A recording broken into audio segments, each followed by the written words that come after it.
welcome back to my channel. My name is Ratika Gupta and guys, today we'll be discussing section 30 CRPC, which is to be read with section 64 to section 70 IEPC. But guys, before we move on, it's my humble request, अगर आपने मेरा previous lecture नहीं देखा on section 6, 28 and 29, please go and watch it, क्योंकि वहाँ पे हमने competency to punish को discuss किया था. And guys, this lecture is in continuation of it. इस टॉपिक का नाम भी कॉम्पिटेंसी टू पनिश है. वहाँ पे आपको मैंने बेसिक्स क्लियर किए थे और वही कॉन्सेप्ट यहाँ पे काम आएगा. So it's a humble request, please go and watch that lecture first. अब गाइस, सबसे पहले सेक्शन 30 को डिस्कस करेंगे, which talks about sentence of imprisonment in default of fine. Last lecture में मैंने आपको बताया था कि किस जज की कितनी कॉम्पिटेंसी होती है कि वो कितना फ़ाइन इन्फ्लिक्ट कर सकते हैं, कितना फ़ाइन इम्पोज कर सकते हैं या फिर कितनी इम्प्रीजनमेंट वो इन्फ्लिक्ट कर सकते हैं. अब गाइज, यहाँ पे एक कॉन्सेप्ट होता है कि अगर आप फ़ाइन जो आप पे इम्पोज किया है उसको आप पे नहीं करोगे in an event of non payment of fine which is also known as default of fine. अगर एक इंसान फ़ाइन पे नहीं करेगा, जो कॉस्ट उस पर लेवी की हैं, अगर आप उसको पूरा नहीं करोगे तो कोर्ट्स के पास कॉम्पिटेंसी होती है कि वो क्या कर सकते हैं, आपको उस फाइन के बदले in lieu of that fine imprisonment दे सकते हैं. अगर आप वो फाइन नहीं दोगे तो आपको छोड़ा नहीं जाएगा. एक अक्यूज्ड को इन दैट केस उसको क्या करना होगा, इम्प्रीजनमेंट अंडरगो करनी होगी. सो यही सेक्शन 30 कहता है. But guys, a point to be noted is that section 30 only talks about magistrates. वो कोर्ट ऑफ मैजिस्ट्रेट की बात करते हैं. अब मैजिस्ट्रेट का मतलब कौन हुआ, चीफ जुडिशियल मैजिस्ट्रेट और chief metropolitan magistrate if in case वो मेट्रोपॉलिटन एरिया है.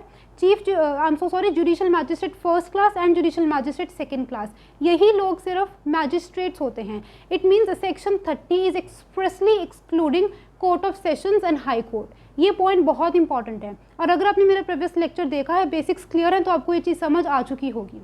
ऑलराइट, सो सेक्शन 30 क्लियरली कहता है कि the court of a magistrate may award such term of imprisonment in default of payment of fine as is authorized by law. जो भी law आपको authorise करता है उतनी आप इम्प्रीजनमेंट इम्पोज कर सकते हो इन an event of non payment of fine. अब वो लॉ ने जो ऑथराइज किया वो सेक्शन 30 के तहत किया है. पहले आपको सेक्शन 30 CRPC बिल्कुल हिंदी में बेसिक्स क्लियर करेंगे और उसके बाद आपको ये समझ आ जाएगा as an when you read bare act. Section 30 कहता है कि अगर सपोज एक इंसान पे सिर्फ और सिर्फ फाइन इम्पोज किया गया था. A point to be noted is that यहाँ पे section 30 sub section 1 clause A में कहीं पे भी हमने इम्प्रीजनमेंट की बात नहीं करनी है.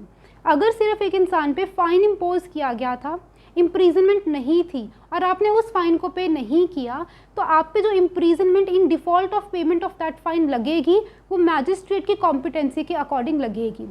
अब मैजिस्ट्रेट की कॉम्पिटेंसी क्या है वो सेक्शन 29 में ऑलरेडी हम डिस्कस कर चुके हैं.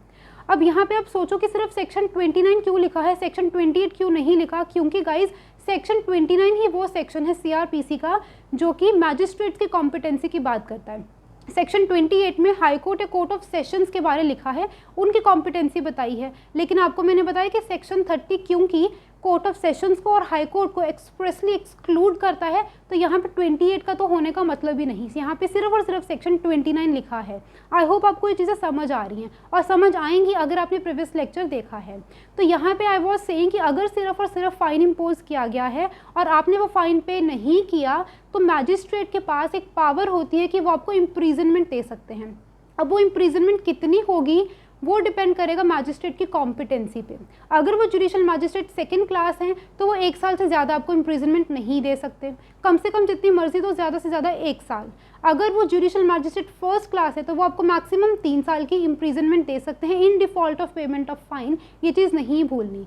अगर वो आपके चीफ जुडिशियल मैजिस्ट्रेट है तो वो मैक्सिमम 7 ईयर्स की इम्प्रीजनमेंट आपको दे सकते हैं and not more than that.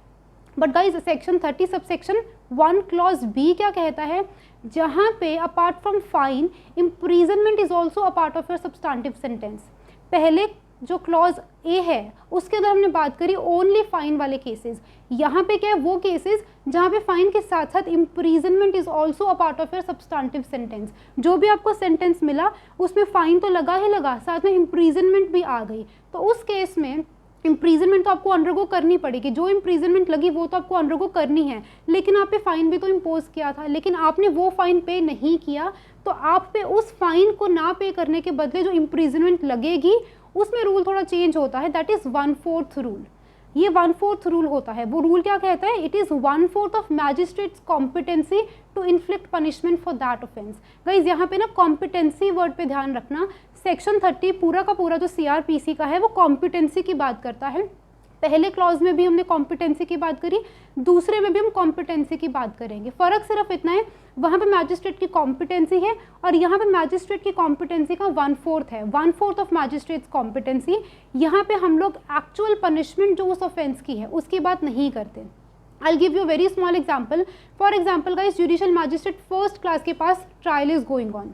Judicial magistrate first class की बात कर लेते हैं, जिनके पास कॉम्पिटेंसी क्या है कि वो 3 साल की पनिशमेंट इन्फ्लिक्ट कर सकते हैं, इम्प्रीजनमेंट, और उससे ज़्यादा वो नहीं कर सकते। ऑलराइट, अब यहाँ पे अगर उन्होंने किसी भी इंसान को फाइन इम्पोज किया था, इफ़ यू रिमेंबर, वो 10,000 से ज़्यादा फाइन इम्पोज नहीं कर सकते, हमने लास्ट लेक्चर में डिस्कस किया। तो जुडिशल मैजिस्ट्रेट फर्स्ट क्लास हैं, 10,000 रुपये का वो फाइन इम्पोज कर सकते हैं और 3 साल से ज़्यादा की वो पनिशमेंट नहीं दे सकते। सपोज उन्होंने किसी को 3 साल की इम्प्रीजनमेंट दे दी, 10,000 रुपये का फाइन दे दिया, उनकी कॉम्पिटेंसी के विद इन है, उससे ज़्यादा वो आगे नहीं जा सकते, बट विद इन दैट वो दे सकते हैं। अब 10,000 रुपीज़ का फाइन जिस इंसान पे इम्पोज किया था उस इंसान ने डिफ़ॉल्ट कर दिया। अब सेक्शन 30 कहते हैं कि अगर कोई इंसान डिफ़ॉल्ट ऑफ फाइन करता है, फाइन पे नहीं करता, तो आप उसको इम्प्रीजनमेंट दे दो। लेकिन इम्प्रीजनमेंट कितनी होगी? 1/4 ऑफ योर कॉम्पिटेंसी, यानी कि 1/4 ऑफ 3 ईयर्स करेंगे हम। 3 ईयर्स का 1/4 करेंगे तो 9 मंथ्स की मैक्सिमम इम्प्रीजनमेंट आप दे सकते हो। यहाँ पे हम लोग उस ऑफेंस की एक्चुअल पनिशमेंट की बात नहीं करते guys, mind it. Actual punishment जितनी मर्जी हो सकती है, शायद वो जो आपने ऑफेंस किया उसके एक्चुअल पनिशमेंट 7 साल हो, 10 साल हो, या कोई भी इम्प्रीजनमेंट हो सकती है। लेकिन यहाँ पे in case of default of payment of fine, maximum आप जो इम्प्रीजनमेंट दे सकते हो that is your competency, 1/4 of your competency and not the actual imprisonment for that offence. Maximum punishment for that offence उसकी हम बात नहीं करते हैं। इस चीज़ का सिग्निफिकेंस है, मैं आपको बताऊंगी। Will be discussing section 65 IPC, वहाँ पे इसका सिग्निफिकेंस आएगा। Alright, I hope guys this thing is quite clear to. तो आपको जो सेक्शन 30 है, section 30 sub clause sub section 1 properly clear हो चुका होगा। अब गाइस यहाँ पे एक आपको चीज़ बताती हूँ, although you know expressly section 30 sub section 1 clause A में ये नहीं लिखा कि हम सिर्फ ओनली फाइन वाले केसेस को इंक्लूड करेंगे, इस चीज़ को ध्यान रखना। बट ये हमें कहाँ से पता लगा, आप खुद सोचो।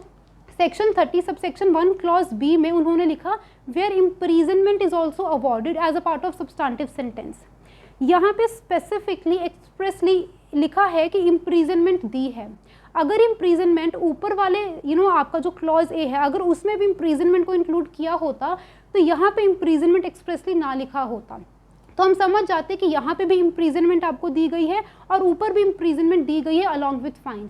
Had this imprisonment not been expressly written here, it would have been, हम ये मान लेते कि ऊपर भी है, बट क्योंकि इसको अलग से वेयर लगा के यहाँ पे लिखा है तो इट इज़ इम्प्लिसिट कि ऊपर सिर्फ और सिर्फ फाइन वाले केसेस की बात हो रही है। ये चीज़ बहुत माइन्यूट है, इसको समझ लो।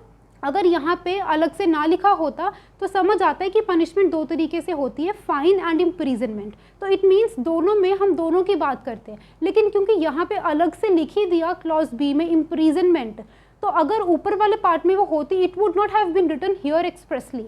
तो ये इम्प्लिसिट है कि ऊपर वाले जो क्लॉज ए है वहाँ पे हम इम्प्रीजनमेंट की बात नहीं कर रहे, और अगर हम इम्प्रीजनमेंट की बात नहीं कर रहे तो मतलब punishment only in form of fine, सिर्फ उसी की बात करें। I hope guys this thing is quite clear to you. And section 30 sub section 2 clearly कहता है कि जो ये आपको इम्प्रीजनमेंट मिली है in default of payment of fine, that will be in addition to your original substantive sentence. Original substantive sentence वो जो आपको JMIC के मैंने आपको एग्जाम्पल दिया कि फॉर एग्जाम्पल उन्होंने 3 साल की इम्प्रीजनमेंट दी, 10,000 रुपये का फाइन दिया। अगर 10,000 रुपये का फाइन एक इंसान पे नहीं करता, इन डिफॉल्ट ऑफ दैट फाइन वो 9 मंथ्स की मैक्सिमम इम्प्रीजनमेंट इन्फ्लिक्ट कर सकते हैं एज पर दिस रूल। अब क्योंकि वो 9 मंथ्स की मैक्सिमम इम्प्रीजनमेंट इन्फ्लिक्ट कर सकते हैं, तो सेक्शन 30 सब सेक्शन 2 क्लियरली कहता है कि जो ये 9 मंथ्स हैं that will be in addition to 3 years. ये कंकरेंटली एक साथ साइमल्टेनियसली आपकी जो पनिशमेंट होती है वो नहीं चलती। 3 months 3 years plus 9 months calculate होगा। It will not run concurrently और साइमल्टेनियसली। ये जो इम्प्रीजनमेंट होती है it is in addition to the original substantive sentence which is 3 years in my example. I hope guys आपको ये चीज़ समझ आ चुकी है। अब गाइज अगर एक डाउट है आपके मन में कि यहाँ पे 1/4 रूल ही क्यों लगाया गया, तो इसका एक रीज़न ये है गाइज, अब खुद सोचो कि this is something which is in line with equity and justice. ठीक है। इक्विटी एंड जस्टिस का मतलब है ऑलरेडी यहाँ पे इम्प्रिजनमेंट आपको दे रखी है। इम्प्रिजनमेंट क्योंकि ऑलरेडी आप अंडरगो कर रहे हो, तो अगर हम यहाँ पे 1/4 रूल नहीं लगाएंगे तो इसका मतलब क्या होगा कि 3 साल की पनिशमेंट ऑलरेडी दे दी जुडिशियल मैजिस्ट्रेट फर्स्ट क्लास ने, एंड एज पर रूल ए यानी कि ए के अकॉर्डिंग 3 साल की वो और दे सकते क्योंकि उनकी कॉम्पिटेंसी है सेक्शन 29 में। तो 3 साल प्लस 3 साल 6 साल की पनिशमेंट हो जाएगी। तो जो आपका law of justice and equity है वो इस चीज़ को अलाउ नहीं करता। This will be something which is not in line with natural justice. अगर आप फाइन पे नहीं करते तो 1/4 का रूल लगाया जाता है, क्योंकि ऑलरेडी एक तरीके से कोई इम्प्रिजनमेंट तो आप ऑलरेडी अंडरगो कर रहे हो, तो उसके साथ आपको थोड़ी कम पनिशमेंट ही दी जाएगी और रूल ए फॉलो नहीं होगा। आई होप गाइस आपको सेक्शन 30 इंटायरिटी में क्लियर हो चुका है। Now guys will be discussing section 64 to section 70 IPC. बहुत सिंपल है, section 64 is completely in line with section 30। पूरा का पूरा सेक्शन 30 अगर आपको समझ आ चुका है तो सेक्शन 64 सेम लाइंस पे है। Section 30 sub section 1 clause A और बी का ब्लेंड है section 64 IPC. I hope this thing is quite clear to you. Section 65 बहुत ज़रूरी है गाइज आईपीसी का, क्योंकि that section is somewhere or the other repugnant to what is written here. ये जो आपका क्लॉज बी है इसमें जो लिखा है ना, इसके बिल्कुल ही उल्टा, बिल्कुल ही रिपग्नेंसी में आता है आपका सेक्शन 65 आईपीसी। वो ये कहता है, but a point to be noted is that कि सेक्शन 30 स्पेसिफिकली मैजिस्ट्रेट्स की बात करता है, कोर्ट ऑफ मैजिस्ट्रेट की बात करता है। बिगिनिंग में हमने ये चीज़ क्लियर कर ली। On the other hand IPC talks about court. IPC में अगर आप सेक्शन 65 देखोगे तो वहाँ पे वर्ड कोर्ट इज यूज्ड, वहाँ पे कोर्ट ऑफ मैजिस्ट्रेट नहीं लिखा हुआ। तो court also includes court of session and high court. तो ये पॉइंट ध्यान में रखना कि सेक्शन जितने भी सेक्शंस आईपीसी के वहाँ पे the word court has been used which includes court of sessions also and high court also, whereas section 30 CrPC सिर्फ और सिर्फ कोर्ट ऑफ मैजिस्ट्रेट पे लगता है। तो सेक्शन 65 क्या कहता है कि अगर एक इंसान को फाइन इम्पोज किया गया था और उस इंसान ने फाइन पे नहीं किया, in an event of non payment of fine और in an event of default of fine, उस इंसान पे जो इम्प्रीजनमेंट इन्फ्लिक्ट की जाएगी ना, that will be 1/4 of the actual imprisonment for that offence. अब यहाँ पे मैंने आपको पॉइंट क्लियर किया था कि here as far as section 30 CrPC is concerned, हम लोग मैजिस्ट्रेट की कॉम्पिटेंसी की बात करते हैं। उस ऑफेंस की इम्प्रीजनमेंट एक्चुअल में मैक्सिमम सेंटेंस जितना मर्जी हो, हमें कोई लेना देना नहीं as far as 30 is concern.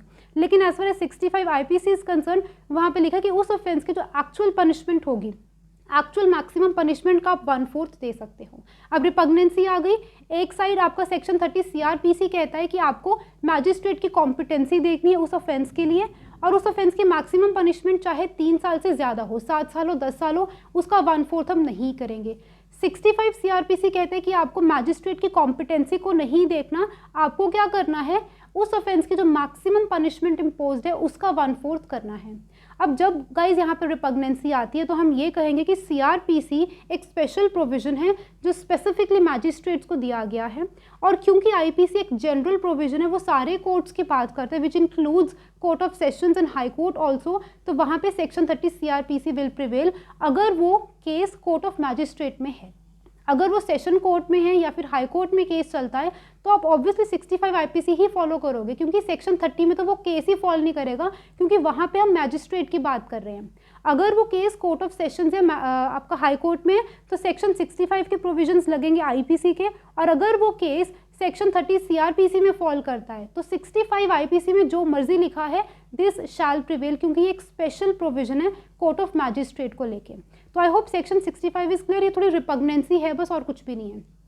As per as section 66 is concern, वहाँ पे हम लोग डिस्क्रिप्शन ऑफ इम्प्रिजनमेंट की बात करते हैं। तो सेक्शन 66 कहते हैं कि डिस्क्रिप्शन जो मर्जी हो, कोर्ट की मर्जी है, सिंपल भी हो सकती है, रिगरस भी हो सकती है। ठीक है, सिंपल इम्प्रिजनमेंट दे दो इन default of payment of fine, जो इम्प्रिजनमेंट मिलेगी जितने भी महीने की मिलेगी फॉलोइंग दिस रूल, तो वो सिंपल भी हो सकती है या फिर रिगरस भी हो सकती है।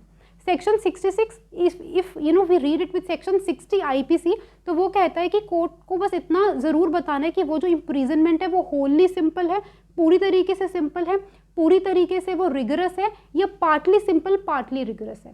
अब फॉर एग्जांपल 9 मंथ्स की जो आपको मैंने एग्जांपल दी जुडिशियल मैजिस्ट्रेट फर्स्ट क्लास की, वो 9 मंथ्स की जो इम्प्रिजनमेंट है which is inflicted as a result of non payment of fine, वो पूरी की पूरी 9 मंथ्स की सिंपल रहेगी, पूरी की पूरी रिगरस है या ब्लेंड ऑफ बोथ है, वो कोर्ट को स्पेसिफिकली बताना होता है। सेक्शन 60 आईपीसी ये कहता है। ऑलराइट। अगर हम बात करें सेक्शन 67 की, गाइस सेक्शन 67 आईपीसी सिंपल सी बात करते हैं कि जो हमने डिस्क्रिप्शन की बात करिए, अगर वो कोई ऐसा ऑफेंस है which is punishable only with fine.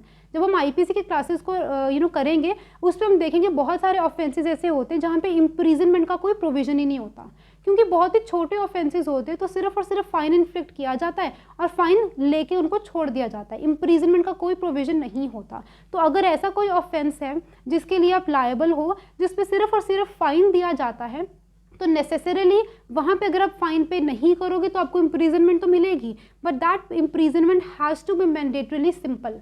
वो रिगरस नहीं हो सकती है, वो सिंपल ही होगी, ये सेक्शन 67 कहता है। और 67 आईपीसी में ये भी लिखा है कि अगर वो फाइन सपोज 50 रुपीज़ का था, 50 रुपीज़ या 50 रुपीज़ से कम, तो मैक्सिमम 2 महीने की इम्प्रीजनमेंट हो सकती है, ये स्पेसिफिकली लिखा है। और अगर वो 100 रुपीज़ से कम है, obviously more than 50 less than 100, तो आपको मैक्सिमम 4 महीने की इम्प्रीजनमेंट हो सकती है। और अगर वो ऐसा कोई फाइन है विच इज़ मोर देन 100 से ज़्यादा कितना भी हो सकता है, 1000 2000 जितना भी फाइन है, तो मैक्सिमम 6 मंथ्स ऑफ इम्प्रीजनमेंट आपको मिलेगी। ये कुछ सिंपल सी बात सेक्शन 67 में की गई है। अब गाइस जो सेक्शन 68, 69 एंड 70 है, लास्ट के 3 सेक्शंस हैं, ये बहुत इंपॉर्टेंट है, बहुत ध्यान से सुनना। यहाँ इन सेक्शंस का मेन जो प्रोविजन है वो ये है कि कम वॉट में जो मर्जी हो फाइन आपको पे करना ही होगा। हमने कहा कि आपने फाइन पे नहीं किया तो आपको इम्प्रीजनमेंट मिलेगी, वो तो एक प्रोविजन ऑफ लॉ है कि आपको इम्प्रीजनमेंट मिलेगी, पर इसका मतलब ये नहीं है कि आप फाइन कभी भी पे नहीं करोगे। It is a point to be noted, अगर एक इंसान ने उस डिफॉल्ट ऑफ फाइन के लिए इम्प्रीजनमेंट अंडरगो कर ली, फॉर एग्जांपल 9 मंथ्स की इम्प्रीजनमेंट मिली थी, आपने 9 मंथ्स की इम्प्रीजनमेंट को पूरा कंप्लीट कर लिया, इसका मतलब ये नहीं है कि आपको फाइन पे करने की ज़रूरत नहीं है। कम वॉट में फाइन तो आपको पे करना होगा, चाहे आपने इम्प्रीजनमेंट कंप्लीट भी कर ली है। ये बेसिक क्रक्स है 68, 69 एंड 70 का। तो 68 कहता है कि एज सुन एज आपने फाइन पे कर दिया, आपकी इम्प्रीजनमेंट को टर्मिनेट कर दिया जाएगा। अंडरस्टूड है, आपके ऊपर ₹500 इम्पोज किए गए, आपने 500 पे कर दिए और पहले आपने डिफ़ॉल्ट किया तो आपको इम्प्रीजनमेंट हो गई। अब इम्प्रीजनमेंट के दौरान अभी आपको 10 या 20 दिन हुए हैं जेल में और आपने पूरे के पूरे 500 रुपीज़ पे कर दिए, तो ऑब्वियसली जब फाइन ही पे हो चुका है तो आपको इम्प्रीजनमेंट आपकी टर्मिनेट कर दी जाएगी। व्हेन एवर यू पे योर फाइन, वो टर्मिनेट हो जाएगी। सेक्शन 69 को समझने के लिए एक बेसिक सी एग्जांपल डिस्कस करते हैं, फिर आपको सेक्शन 69 भी समझ आ जाएगा, दो it is a bit complicated. For example guys, आपको 500 रुपीज़ का फाइन इम्पोज किया गया है एंड 500 रुपीज़ के फाइन के लिए you have made a default, आपने 500 रुपीज़ पे नहीं किए, तो कोर्ट ने कहा कि 500 के in lieu of non payment of those 500 rupees आपको 6 मंथ्स की इम्प्रीजनमेंट अब अंडरगो करनी पड़ेगी। फॉर एग्जाम्पल, आपने 3 महीने जेल में ऑलरेडी निकाले, 3 मंथ्स हैव ऑलरेडी गॉन, और 3 मंथ्स निकल जाने के बाद 250 रुपीज़ पे कर दिए। कहने का मतलब क्या है कि 6 महीने का हाफ है 3 मंथ्स, ऑलरेडी आप आधी इम्प्रीजनमेंट अंडरगो कर चुके हैं और उधर से 500 का हाफ 250, ऑलरेडी 250 आप रुपीज़ पे कर चुके हो। 3 महीने जेल में निकालने के बाद आपने 250 रुपीज़ पे कर दिए। तो सेक्शन 69 कहता है कि क्योंकि आपने proportional part of your fine पे कर दिया, proportional part of your fine मतलब 250 की 500 की प्रोपोर्शन है 250 मतलब 50% आपने फाइन पे कर दिया, 50% आपने इम्प्रीजनमेंट अंडरगो कर ली। क्योंकि अब proportional part of your fine has already been paid, तो आप क्या कर सकते हो, आपको टर्मिनेट कर दिया जाएगा। पर इसका मतलब ये नहीं है कि वो जो 250 बच गए आप वो पे नहीं करोगे। वो जो 3 महीने आपने जो 3 महीने इम्प्रीजनमेंट झेली है, अंडरगो की है, वो तो एक एक पनिशमेंट थी for non payment of fine. इसका मतलब ये नहीं है कि आपने 250 पे कर दिया, हाफ पेमेंट कर दी और हाफ अंडरगो कर लिया इम्प्रीजनमेंट, तो you are not liable to pay those 250 rupees. ये चीज़ आपको सेक्शन 70 क्लियरली कहते हैं कि अगर आपने इम्प्रीजनमेंट अंडरगो कर भी ली है तो भी आपको फाइन पे करना होगा, चाहे पूरा फाइन जो आपका बचा है या फिर अ पार्ट देयर ऑफ, जितना भी बचा है that will B imposed upon you. वो ऑलरेडी इम्पोज हुआ है तो आपको वो पे करना पड़ेगा कम वॉट में। और ये नहीं है कि आपने इम्प्रीजनमेंट पूरी की पूरी अंडरगो कर ली फिर आप फाइन पे नहीं करोगे, चाहे इम्प्रीजनमेंट आधी करी है चाहे पूरी 9 मंथ्स की कंप्लीट कर ली। इन माय एग्जांपल 9 मंथ्स है तो फिर भी आपको फाइन इम्पोज किया जो है वो ऑलरेडी पे करना होगा। And in case a person has died, imprisonment complete हो चुके, द पर्सन हैज़ डाइड, उसका मतलब ये नहीं है कि वो जो फाइन इम्पोज किया गया था एज punishment वो आपको पे नहीं करना. Your a person's legal representatives will be bound, a person's property will be bound. उस property से उसकी debts को जो है वो निकाल लिया जाएगा. I hope guys this thing is quite clear to you. तो हमने section 30 को in greater detail discuss कर लिया along with relevant provisions of Indian Penal Code. I hope guys these things are quite clear to you. I'll be coming up with many more sections on CRPC. Till then guys, keep learning, keep shining, stay safe and bye bye.